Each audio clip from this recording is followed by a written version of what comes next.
Coming up on SpaceTime. Could ancient asteroid impacts have fueled volcanism on Venus? A new date for the start of plate tectonics on planet Earth? And NASA's Juno spacecraft undertakes its latest and closest flyby yet of the volcanic Jovian moon, Io. All that and more coming up on SpaceTime. Welcome to SpaceTime with Stuart Gary. A new study claims the early impact history of Venus might explain how Earth's sister planet has maintained its youthful surface despite lacking plate tectonics. The findings, reported in the journal Nature Astronomy, compared the early collision histories of the two planets and concluded that Venus likely experienced higher speed, higher energy asteroid impacts. The authors say these would have created a superheated core that promoted extended volcanism and resurfaced the planet with floods of magma. The study's lead author, Simone Marchi from the Southwest Research Institute in Boulder, Colorado, says one of the mysteries of the inner solar system is that despite their similar size and bulk density, Earth and Venus are distinctly different planets, especially when it comes to the processes that move materials through each planet. And the whole thing's really funny because, let's face it, both planets were made at the same time, in the same part of the solar system, out of the same materials, and yet they've gone on to very different destinies. Earth's shifting plate tectonics continually reshapes its surface as chunks of the crust collide to form mountain ranges and in places promote volcanism, while other parts subduct under the continents, while new material breaks the surface at mid-ocean ridges. On the other hand, Venus has no evidence of any type of plate tectonic activity, but it has more volcanoes than any other planet in the solar system. In fact, there are over 80,000 Venusian volcanoes at last count. That's 60 times more than the Earth. And they've played a major role in renewing Venus's surface through floods of lava, which appear to be continuing right up to this day. Previous simulations have struggled to create scenarios which support this level of volcanism. However, new computer modelling suggests that long-lived volcanism driven by early energetic collisions on Venus does offer a compelling explanation for its young surface age. The massive volcanic activity is fueled by a superheated core, resulting in vigorous internal melting. While Venus and Earth may have formed in the same neighbourhood, slight differences in the two planets' distances from the Sun may have had a major effect, changing the impact velocities of asteroids and comets which hit the planets. Now, these differences arise because Venus is closer to the Sun and moves faster around it, thereby energising impact conditions. In addition, the tail of collisional growth is typically dominated by impactors originating well beyond Earth's orbit, and that requires higher orbital eccentricities to collide with Venus rather than the Earth. And that results in far more powerful impacts. It's a simple equation. Higher impact velocities melt more material, melting as much as 82% of Venus's mantle. And this, the authors say, produces a mixed mantle of molten materials redistributed globally and a superheated core. If impacts on Venus had significantly higher velocities than on Earth, a few large impacts could have drastically different outcomes, with important implications for the subsequent geophysical evolution. The multidisciplinary team involved in the research combined expertise in large-scale collision modelling and geodynamic processes to assess the consequences of these collisions for the long-term evolution of Venus.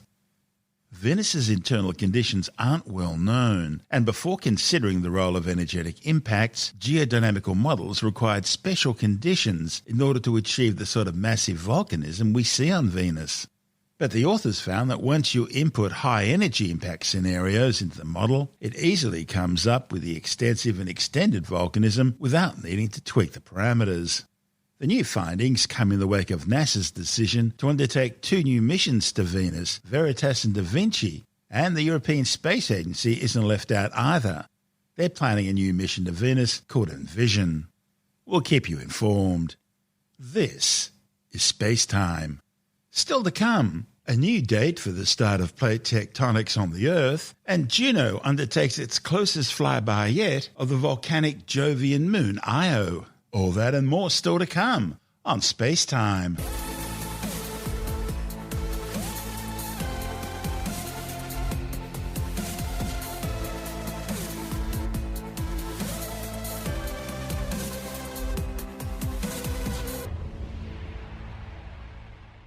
Well, it seems the ongoing debate about when plate tectonics began on planet Earth is continuing, with new evidence suggesting subduction commenced around 3.2 billion years ago. The findings are important because Earth's the only planet known in our solar system to have significant plate tectonics, and perhaps not coincidentally, the only planet capable of hosting life. The findings, reported in the journal Earth Science Reviews today, follows the establishment of a new framework for dating Earth's evolution, including the formation of the continents and of mineral deposits. The researchers studied Australia's abundant lead and zinc ore deposits, along with a vast global database of geology.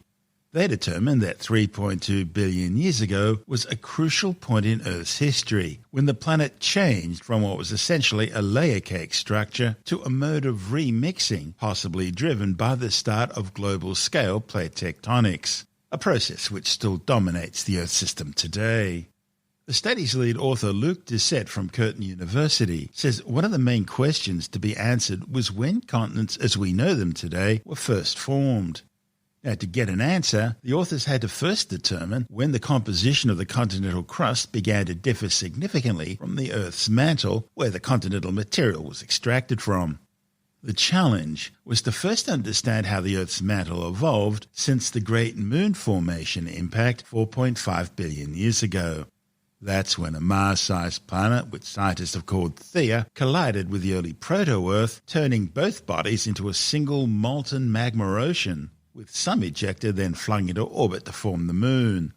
Meanwhile, the magma ocean restarted the entire differentiation process, which would eventually form an inner and outer core, surrounded by a thick mantle and a thin crust. Doucet says scientists first need to reconcile this well-established theory with the composition of the present-day mantle. The authors used lead isotope compositions from rock samples from different parts of the Earth's surface, as well as from ancient meteorites dating back to the formation of the solar system 4.6 billion years ago. This allowed them to reconstruct an interpretation of the Earth's mantle evolution. They could then compare Earth's mantle evolution with that of the Australian continent by using measurements from large lead-zinc deposits known for tracking continental crust deposition through time. Australia has an estimated 52 billion tonnes of lead-zinc ore, making it the second largest reserve in the world, just behind China. They range from as old as 3.4 billion years in Western Australia's Pilbara region down to relatively young deposits, just 285 million years old, and that makes them perfect for study. The team's analysis revealed that the lead-zinc deposits started to exhibit significant differences from the Earth's mantle around 3.2 billion years ago.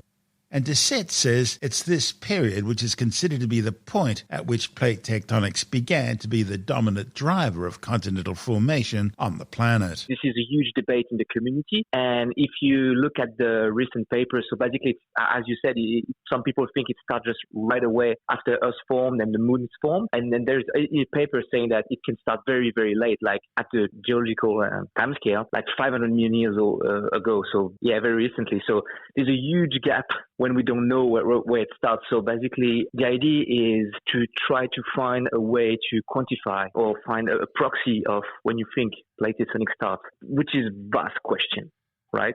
So in our case, what we thought is when you have plate tectonics, what we know is to have plate tectonics, you need to have like continental plates. So you need to form the continents, and then you need to continent to evolve and to become very different from the mantle when they have been extracted. So to form the continental crust, you have this, like the planet is formed, then you have the core, and then you have this layer of rocks we call the mantle, and then you need to melt the mantle, and then you produce the continental crust, and then you need the crust to stay where it is, like to float on the mantle. To float above the basalt underneath. Yeah. Yes. The thing is, we think that in the beginning, we have evidence that in the beginning of the Earth's history, you can produce the continental crust. So we have evidence like in the Jackyl zircons, where we know there is like continental crust material formed very early on. The question we don't know is if these rocks going back to the mantle already. So then you go back in where you started, and then you just remixed, and then you extract and remix. The thing we need to have the crust that's been formed and then stay where it is. So to do that, we need to find some proxies, some evidence that the mantle and the crust become they're very different in terms of composition. And this is what we try to do in this paper. And how did you go about doing that? Basically, we are using lead isotopes. So lead contains different isotopes, so different type of lead. We have lead deposits that form throughout Earth's history. And we just measure the composition of this lead on these deposits because they reflect the composition of the crust. The problem we had is we need evolution of the mantle as well. So this is what we started to study, how we know the lead composition of the mantle. So to do that, we start from today. When you go on the ocean, you have the ocean crust, and your ocean crust is extracted from the mantle as well. And we know this isotopic composition. So then we make a model to see how the lead of the isotopic composition of the mantle evolved since the formation of the Earth. So we had to use the present-day composition of the mantle, but we have to model how the lead isotopic composition of the Earth was at the beginning. And to do that, we had to understand how the giant impact moon formation processes, modify that, because lead is an element that go to the rocks, but also go to the sulfides, and basically can go to the core when you form the core. So we have to understand all these processes to connecting these 2 points, which is the present-day composition of the mantle and the composition of the mantle back in the day, when this mantle formed right at the beginning, right? So we define this model, and then we just compare this evolution of the mantle with the composition of the continental crust, measuring isotopic composition within the lead deposits. And then we find that there is, at the beginning, so from around 4 billion years old and 3.8 billion years old until 3.2, they were the same composition. The mantle and the crust is the same. But after that, you see a difference. You see that the continental crust is beginning to be more different. And this differences then is significant after 3.2 until today. So that's what we say. Okay, we have the formation of the continental crust at the time, and then it has to become more and more different with time. So then we say, so then this is at the time where we should have what we call something like modern-like plate tectonics formation starting at the time. That's all complicated, however, by things especially in WA, where you've got this huge U-shaped craton under that part of the crust, which goes down many kilometres into the mantle. Got one bit popping up in the southwest of Western Australia and the other bit popping up in the Pilbara region. You've got that as a problem. You've also got the fact that in somewhere like Canada, you've got other dates using zircon as a dating technique when the continental crust is likely to have formed. Yes, it's a very tough job. So the thing that I would say, original in our research is usually we know very little on how the mantle evolved, right? And we have those continental crust relics, like in the Pilbara, in Yilgarn, in Canada, in Russia, in the United States, Southern America, pretty much everywhere, right? But the thing is, when you look at these relics, you mostly have relics of the crust. And as I said, so you can form the crust very early on. You don't know if this crust, so we have some bits of crust, but you don't know how much crust has been formed at the time. Because if you go to the Jack Hills in the northern Yilgarn, you say, we have rocks that we can find 4.4 billion, small grains, but are those grains representative of like huge continents or just small bits of continental crust, right? So what is original is research. So we compare what we know about the crust, but also what we know about the mantle. And this is really like this crust-mantle relationship that's really critical to see what happened. This is where we managed to find this kind of a difference between the mantle and the crust, which is until now was quite obscure. So that's also something we pretty like in this work is we would be able to connect the mantle and the crust, and we find this 3.2 billion years old time where we think there is extraction. And what is interesting is we are not the only one saying 3.2 was a tipping point. For example, there is a paper published in Nature, I think maybe this week or something, using another isotopic system, so titanium isotopes,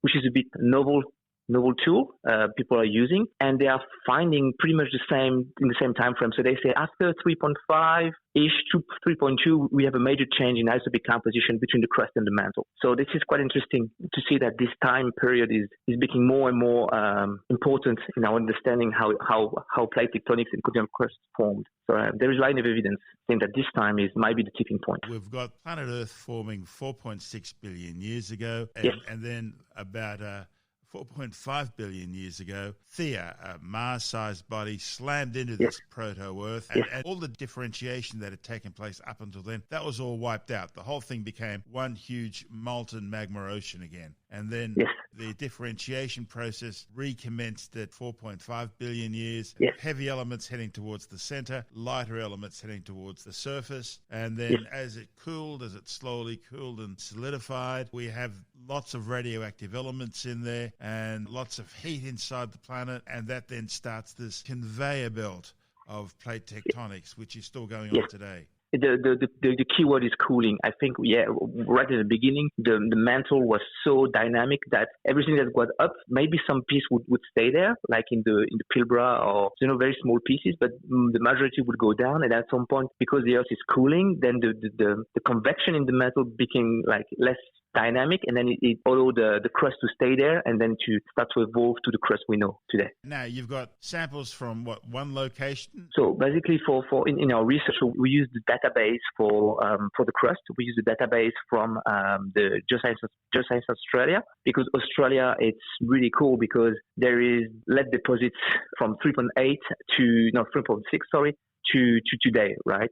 And Australia, the Geological Survey in Australia, the Commonwealth Geological Survey, but also all the states doing a very good job of, documenting all the mineral deposits and getting all the geochemical data. So we have like huge database, and we use all this wealth of data to constrain what's going on for the crust evolution. So that's what we did for the crust. And for the mantle, what we did, so we used an online databases where we have a huge amount of data for entire Earth history for the mantle derived rock. So we have a comprehensive database of basically the entire Earth history, and for both the crust and the mantle record. So that's what we did. That's Luc Doucet from Curtin University. And this is SpaceTime. Still to come, NASA's Juno spacecraft undertakes its closest flyby yet of the volcanic Jovian moon Io.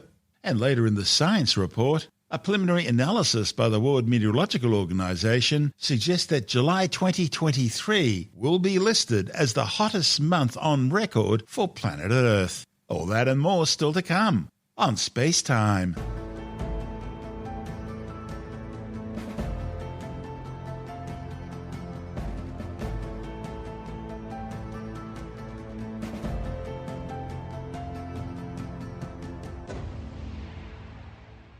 NASA's Juno spacecraft has just completed its latest flyby of the spectacular volcanic Jovian moon Io. The spacecraft made its closest approach yet to the fiery world, coming within 22,000 kilometres of its lava-covered surface. The data collected by Juno's Jovian infrared auroral mapper and other science instruments will provide a wealth of information on the hundreds of erupting volcanoes pouring out molten magma and sulphurous gases over the surface of the volcano-festooned moon.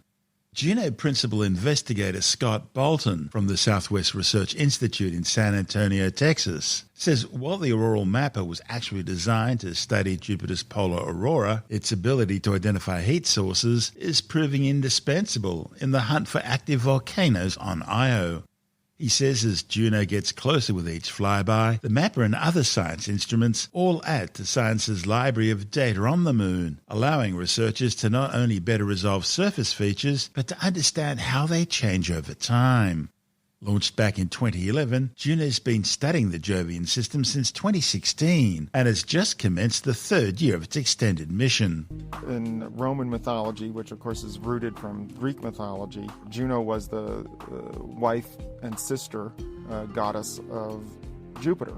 And Jupiter was sort of being naughty with some friends, so he cast a veil of clouds around himself and his friends. But of course, Juno was a fairly powerful god herself and used her powers to look right through the clouds and see the true nature of Jupiter and understand what he was really up to. And that's exactly what the Juno spacecraft does for us, is that it goes there with special instruments in a special orbit and uses its powers to see right through Jupiter's clouds and understand its true nature, which is holding these secrets for us about how the solar system formed and where we all came from. Juno spins like a propeller, where the propeller's kind of facing the sun because they're all solar powered. If you spin something, it stays spinning. It's like a gyroscope. We can use a spinning spacecraft to let each instrument get its turn to see Jupiter. We get to go very close to the planet, inside the radiation belts instead of outside the radiation belt. We're in a polar orbit, so by small adjustments of the timing, we can map the entire planet. We can get repeated stripes at different longitudes as Jupiter spins underneath us. It does mean that Juno will see the polar regions to a greater extent than with other spacecraft, but I think the most important thing is that it gets in very close to the planet as part of that ellipse, brings it in a few thousand miles above those cloud tops, very close, near the equator. We go over the poles of Jupiter. That means we can study the magnetosphere in a different way. A magnetosphere is the sphere of influence of a magnetic field. So a planet that has a magnetic field has a magnetosphere when its sphere of influence extends beyond the planet out into space and affects the region around it. The magnetosphere of Jupiter is vast. So if you think of Jupiter being 10 times the size of the Earth, and the magnetosphere is 100 times the size of Jupiter. I would expect Juno to tell us more about how planets work, meaning how the heat gets out, what kinds of flows exist inside the body, how magnetic fields get generated. Learning what Jupiter is made of, we will learn such a wide range of things. For indeed, Jupiter is the most massive planet in the solar system. It is the body you want to understand in order to understand the architecture of everything else, including Earth. Slightly larger than the Earth's moon, Io is a world in constant torment. Not only is Jupiter, the biggest planet in our solar system, forever pulling on it gravitationally, but so too are Io's Galilean siblings, the ice world of Europa, and the biggest moon in the solar system, Ganymede. The result is that Io's constantly being stretched and squeezed, generating lots of internal friction in the process. That friction is superheating the moon's internal structure, and that's resulted in a volcanic cauldron, with dozens of volcanoes constantly erupting over its surface. During Juno's last flyby of Io back in May, the JunoCam imager took a picture from 35,600 kilometres, showing a smudge at the moon's Volund region near the equator. Now, these smudges are often smoking guns to planetary scientists. Jason Perry from the University of Arizona's High-Rise Operations Center in Tucson says that when he compared it to visible light images taken of the same area during the Galileo mission and the New Horizon flyby in 1999 and 2007, he was excited to see changes where the lava flow field had expanded to the west and another volcano just north of Volund had fresh lava flows surrounding it. During the same May 16th pass, Juno's Jovian infrared aurora mapper found a smoking gun of its own, capturing the 202-kilometre-wide Loki Patera, the largest volcanic depression on Io, appearing to be active. The observations showed that lava could be bubbling onto the surface of the area in the northwest, in the process creating a lava lake to the south and east. It's a fascinating observation, and one of many yet to come, thanks to NASA's Juno spacecraft. This is SpaceTime.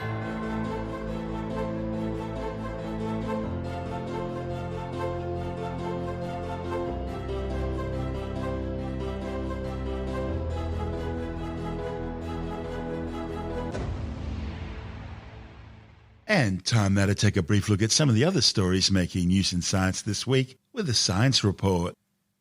A preliminary analysis suggests that July 2023 will be listed as the hottest month on record for the planet, largely because of global warming. The World Meteorological Organization, the European Union-funded Copernicus Climate Change Service, and Leipzig University have combined temperature data for July, finding that it will be the hottest July on record by a wide margin. July 2023 will be 0.2 degrees Celsius warmer than the previous warmest July, which was back in 2019, and it follows on from the planet's hottest June on record. And the addition of an El Niño event, which began back in May, will further boost global temperatures. As a result of this climate pattern's combination with climate change, makes it highly likely that more months this year will also set new temperature records. But the authors say that July 2023 won't just be the hottest month since records began, but it's also likely to be the hottest month in 120,000 years. They base that claim on evidence of past temperatures found in ancient sediments and layers of ice, as well as in other paleoclimate records. The World Meteorological Organization says these temperatures are related to heat waves in large parts of North America, Asia and Europe, which, along with wildfires in countries including Canada and Greece, have had major impacts on people's health, the environment and national economies. On July the 6th, the daily average global surface temperature on planet Earth surpassed the record set in August 2016, making it the hottest day on record, with July the 5th and July the 7th only just behind. Meanwhile, there are now growing fears that the Gulf Stream could collapse by 2050 because of climate change. A report in the journal Nature Communications claims that contrary to recent IPCC assessments, Danish researchers say the Atlantic Meridional Overturning Circulation, that's the large system of ocean currents that carries warm water from the tropics to the North Atlantic, could collapse any time after 2025 under current rates of greenhouse gas emissions. The team have analysed sea surface temperatures in the North Atlantic between 1870 and 2020 in order to get a proxy for the Gulf Stream, finding early warning signals of a big change in the system, which might suggest it could shut down as early as 2025 and certainly no later than 2095. They say that the last time this kind of abrupt climate change happened, it led to average Northern Hemisphere temperatures fluctuating by 10 to 15 degrees Celsius over a decade. A reanalysis of Australian clinical trial data has shown that healthy people over the age of 70 shouldn't take a daily low-dose aspirin, as it could significantly increase the risk of brain bleeds, with no reduction in the risk of a stroke. The findings, reported in the Journal of the American Medical Association, are a reanalysis of the Australian-led Aspirin study and extends the trial's findings by focusing on stroke and bleeding events. The authors say the study supports recent recommendations that low-dose aspirin should not be prescribed for primary prevention in healthy older adults. Reports of glasses of beer falling, skidding, sliding, or being pushed off a table or bar by some invisible unknown force, in other words a ghost, are pretty common in the paranormal world, and the events described are certainly real. However, while a paranormal explanation may be thrilling, Tim Mendham from Australian Skeptics points out the world of science offers a far more rational explanation. Right. Now, you may be surprised to know that at Skeptics Central, we get sent videos of ghosts and strange paranormal phenomena all the time, like every day. And often they happen in pubs, which is interesting, because they have spirits there, of course. Pubs also have CCTV within the pub for good reason. And you'll see these little videos of people sitting in the pub drinking, and then off on a sideboard somewhere on the bar, suddenly this glass will seem to move and fall off the side and smash, etc. People instantly say, because ghosts, poltergeists, are moving the glasses around. And it's interesting and it's fun, and you wonder what the CCTV is doing looking at the wrong part of the pub. But never mind, there are explanations for it. It does happen, but there are explanations for it which are quite sort of mundane. And one is basically the glasses capturing air under the bottom. Now, if you look at most glasses, they will have on the bottom, on the base of the glass, there's a rim and there's a little sort of indentation underneath. And if you put the glass down, often not a full glass, it doesn't have to be a full glass, it's a bit harder to move, but an empty glass or almost empty glass, you put it down on the surface of the bar, and you're presuming you're not having a mat or something on the bar, but it's a straight sort of polished surface, and the air gets captured. A really smooth bar top, doesn't it? A really smooth bar top can be wet. Wooden ones. No, not the ones you slide down to the person at the end of the bar. Yeah, it has to be smooth. It has to be very smooth. If there's sunlight on the glass, it'll actually make the air that's underneath, that's trapped underneath the glass, expand, right? If the surface of the bar is warm, what happens is that the air expands and therefore creates a little bubble underneath the glass, which is easier to move, to slide of its own accord, right? And if there's an uneven surface, or if there's a push, or if who knows what, it might just move a bit. And if it happens to be beside the edge of the bar, it'll possibly fall off. It's not going to move a huge amount. It's not going to move from one end of the bar to the other, but they do move. And if you catch it on CCTV, it looks really cool and Like a ghost. It looks impressive. It's quite fun. It must have been a ghost. It must have been a ghost, yeah, because I can't explain it. It's the old story. I can't explain it, therefore it must be a ghost, which means I just explained it. There's a similar phenomenon called the Leidenfrost effect. When there's a heat underneath your sweat, you form a liquid, say, under your foot when firewalking, if you ever try that. Have you tried that? I have tried it. Yes, I know you have. And it hurt. But there's a layer. You don't stop. The idea is to keep going. You cannot stop, and you have to make sure that the coals are actually sort of settled down to just glowing. But it forms a liquid. This is a suggestion that it forms a liquid under your feet, which is sweat or vapor or whatever, and then that will act as a little barrier for a short time, right? Don't stand on the coals. It's not going to work. But if you move very quickly across the coal surface, and don't try this at home, that it might give you sort of very, very, very short-term protection against being burnt. No guarantees. It doesn't always work. And it's a similar thing, therefore. It's a layer of air or liquid that is sort of acting as a buffer against gravity or against friction. It acts as a buffer against friction, and therefore the things can move a bit, right, off their own accord. And therefore, in a video, it looks good, but don't take it as evidence of being haunted. That's Tim Mendham from Australian Skeptics.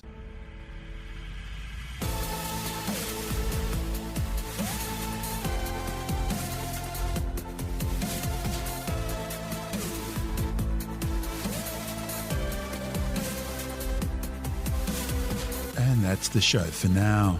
SpaceTime is available every Monday, Wednesday and Friday through Apple Podcasts, iTunes, Stitcher, Google Podcast, Pocket Casts, Spotify, Acast, Amazon Music, Bytes.com, SoundCloud, YouTube, your favourite podcast download provider, and from spacetimewithstuartgary.com.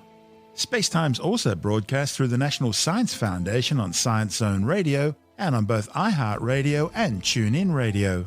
And you can help to support our show by visiting the SpaceTime store for a range of promotional merchandising goodies, or by becoming a SpaceTime patron, which gives you access to triple-episode commercial-free versions of the show, as well as lots of bonus audio content which doesn't go to air, access to our exclusive Facebook group, and other rewards.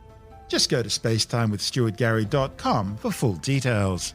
And if you want more SpaceTime, please check out our blog, where you'll find all the stuff we couldn't fit in the show, as well as heaps of images, news stories, loads of videos, and things on the web I find interesting or amusing. Just go to spacetimewithstuartgary.tumblr.com. That's all one word, and that's Tumblr without the E. You can also follow us through @StuartGary on Twitter, @SpaceTimeWithStuartGary on Instagram, through our SpaceTime YouTube channel, and on Facebook, just go to facebook.com/SpaceTime with Stuart Gary. And SpaceTime is brought to you in collaboration with Australian Sky and Telescope magazine, your window on the universe. You've been listening to SpaceTime with Stuart Gary. This has been another quality podcast production from Bytes.com.